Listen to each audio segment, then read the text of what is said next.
Olá, queridos amigos, aqui é a Sandra Amaral, fisioterapeuta, e o título do vídeo de hoje é Viva a Vida é uma Festa, parte 2. Se você não assistiu a parte 1, assista, que foi publicada a semana passada, para que você possa acompanhar o raciocínio das reflexões feitas agora na parte 2. São as pressões que fazemos nas relações para que o outro se enquadre nos nossos sonhos. A gente precisa pensar nisso também, né? E que o sonho é nosso. Se o outro concorda com o nosso sonho, que bom, mas se ele não concorda, você vai fazer o quê? Né? Vai pôr pressão, vai obrigar a pessoa a viver o seu sonho, se não for o dela também? É algo para se pensar, né? Num dado momento, Miguel, lá no mundo espiritual, ele começa a cantar aquela música linda, que ele diz assim: a música é minha língua e o mundo é minha família. Quem compôs essa música foi o tataravô que abandonou a família. Ele era um letrista e um músico espetacular. E ali no meio daqueles mortos, todos ali naquela festa, ele começa a cantar. A música é a minha língua, porque realmente a música tem uma linguagem que dispensa qualquer palavra, né? Ela dá o seu recado. E o mundo é minha família, quer dizer, você expande a ideia da pequena família, pai, mãe, filho, irmão, que é o nosso núcleo familiar importantíssimo, mas ele expande, ele diz assim, olha, isso até me lembra Jesus. Quando Jesus estava na cruz, ele diz assim, mas quem é a minha mãe? Quem é o meu irmão?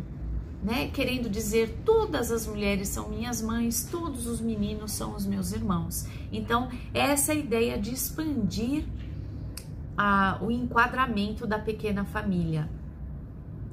Nós fazemos parte de uma família muito maior do que apenas a família do nosso núcleo, de onde nascemos, né? No mundo espiritual, os vivos se lembram tanto de Ernesto. Então, Ernesto é aquele cantor que caiu o sino na cabeça, morreu, foi para o mundo espiritual. Chegou lá no mundo espiritual, os espíritos que estavam lá lembravam tanto desse Ernesto que ele é milionário, cheio de violões, flores, riquezas. Ele dá shows, para entrar no show dele é super difícil. Mas por quê? Tem dinheiro lá? A alegoria é, quanto mais você é lembrado, mais riqueza você tem. Para alguém que se tornou espírito. É bonito isso, porque o esquecimento às vezes dói mais do que uma violência física. O Miguel, o menininho, lá no plano espiritual, ele descobre que o Ernesto, que é aquele cantor famoso lá no mundo espiritual, no mundo dos vivos, no mundo dos mortos, ele descobre que esse Ernesto, que ele achava que era o seu tataravô, que ele achava que era dele, que ele tinha herdado todo o talento de música, ele descobre que ele era um mau caráter, esse Ernesto, e que na verdade ele envenenou o seu tataravô. O tataravô que abandonou a mulher e a filhinha para ir viver a vida, ele nunca mais voltou porque ele morreu envenenado. Porque ele queria ter voltado para casa, ele estava voltando para casa, mas quando ele estava voltando para casa, o Ernesto vigarista falou, eu vou perder o letrista, eu vou perder a minha fama. Ele foi lá e envenenou o Héctor, que é o tataravô, o verdadeiro tataravô de Miguel, no momento que ele tinha arrumado a malinha dele para voltar para casa. Então ele morre, a família nunca fica sabendo de nada, pensa que ele não tá nem aí com a família, quando na verdade ele estava morto, envenenado. E o Ernesto, famosão, roubou todas as letras dele e colocou os direitos autorais como se fosse ele mesmo que tivesse feito, composto tudo, nunca pagou nada para a família do morto, do Héctor, o verdadeiro tataravô de Miguel. E aí Miguel se dá conta de que o Héctor o verdadeiro tataravô, o homem honesto que foi o tataravô dele, ele só não tinha se desintegrado ainda porque a filha dele lembrava dele a miúde com frequência. Quem que é a filha dele? Aquela bisavó sem memória que vive na casa do Miguel junto com seus pais, com a sua avó, aquela senhorinha que fica ali quietinha, esquecendo as coisas. Ela era a única que ainda se lembrava do pai. E por causa dessa lembrança, o Hector, o seu pai, não tinha se desintegrado ainda no mundo dos mortos, lá no mundo espiritual. Acontece várias coisas, Miguel é preso, Miguel é jogado lá no fundo de um poço, e quem vai salvar o Miguel? O cachorrinho desprezado, que Miguel, num arroubo de raiva no momento, ele não quer saber de nada. Quando quebrou o violão dele, ele ficou revoltado, desprezou o cachorrinho, mas é o cachorrinho que vai encontrar Miguel no fundo do poço, ensinando ao garoto sobre lealdade, que os animais conhecem melhor o sentido dessa palavra do que muitos humanos, não é? E aí, mais uma mensagem assim: você não tem que perdoar, mas não pode esquecer daqueles que um dia foram importantes. Então, é um nível de perdão. Perdoar não é, eu te amo, eu te adoro, vem aqui, mora comigo, vive comigo. Não, é assim, existem vários níveis de perdão. Um nível possível de perdão é assim: olha, eu vou me desprender do que não foi legal e vou lembrar das boas recordações quando eu pensar em você. É um nível de perdão. Existem outros níveis. Agora eu já consigo lembrar de tudo e entender. E aí um outro nível. Agora eu consigo até gostar de você, mesmo tendo feito tanta coisa ruim. Existem vários níveis de perdão. E a ideia do filme é, você não precisa perdoar, eu te amo, mas é assim, eu vou me lembrar das coisas boas. Então você está em paz e você está mandando boas vibrações e está se libertando de uma mágoa, né? Mágoa é má água, é uma água parada dentro da gente. Não é legal, adoece. Então, lembrar daqueles que um dia foram importantes e das coisas boas que fizeram quando eram importantes, porque chega uma hora que a ausência da pessoa também pode significar uma desimportância. Você fala, para mim, aquela pessoa já não significa mais nada, mas quando significava alguma coisa, é disso que eu me lembro.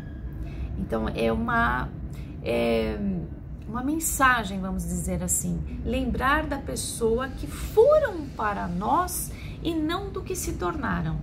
Se tornaram outras coisas, mas enquanto elas foram alguma coisa boa, é disso que a gente lembra. Então, se lembrar do que foram para nós, não do que se tornaram depois, não é? A reconciliação familiar, tanto no mundo dos mortos quanto no mundo dos vivos, se dá através do resgate daquilo que se negava, a música. Então, quando Miguel é autorizado a cantar, a tocar, todo o núcleo familiar começa a se reorganizar, tanto no mundo dos mortos quanto no mundo dos vivos. A tataravó de Miguel, lá no mundo espiritual, aquela que tinha sido abandonado, começa a cantar. E Miguel é autorizado a também cantar no mundo dos vivos. Percebe? Quando um desperta para a consciência, há uma reação em cadeia que chega até 4 gerações mais para frente. Isso é muito bonito, a constelação familiar explica muito isso. Através da música, a bisavó, aquela senhorinha sem memória, que ainda lembrava do pai Hector, por isso que ele não tinha sido desintegrado, a bisavó recuperou a memória. Através da música, a bisavó recuperou a memória e conseguiu salvar seu pai do mundo dos mortos, porque ele ia desaparecer, porque não estava sendo lembrado. Quer dizer, enquanto a filha lembrava, ele ainda existia, mas a filha estava perdendo cada vez mais a memória. Então ele estava se desintegrando. Quando Miguel é autorizado a tocar, a memória da bisavó é reavivada. E com isso ela lembra do pai, e com isso o pai não desintegra no mundo espiritual. Lindo isso, né? Porque é o resgate daquilo que estava sendo negado pela energética, pelo funcionamento familiar, que faz tudo voltar ao normal. As coisas vão se encaixando lentamente.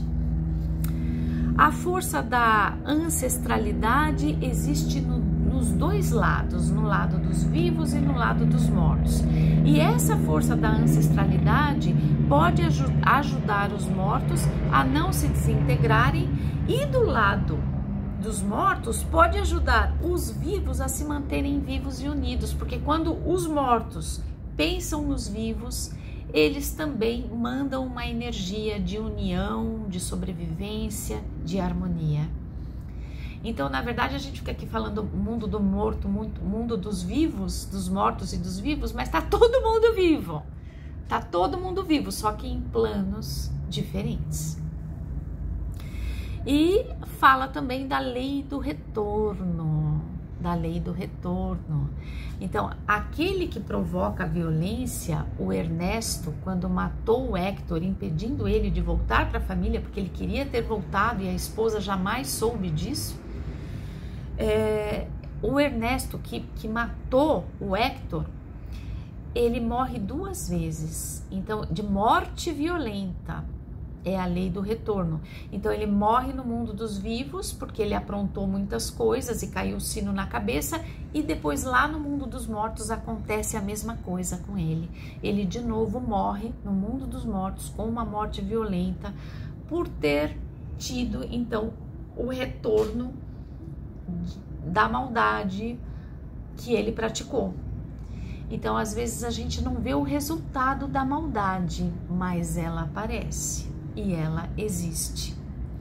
Então, eu quis trazer hoje para vocês, nesses 2 volumes, né, o número 1 e o número 2, as reflexões dessa animação fantástica. Pretendemos fazer outras aqui no consultório, espero que você possa vir. Nós temos, além das sessões esporádicas de cinema, as rodas de terapia comunitária integrativa, uma vez por mês aos domingos aqui no consultório e uma vez por mês aos sábados no espaço da professora Yu Franklin, lá na Paulista, que nós fazemos yoga restaurativa com terapia integrativa comunitária. Bem, queridos amigos, era isso que eu tinha para dizer para vocês hoje. Espero que vocês possam se juntar a nós nos nossos próximos encontros. Um grande abraço.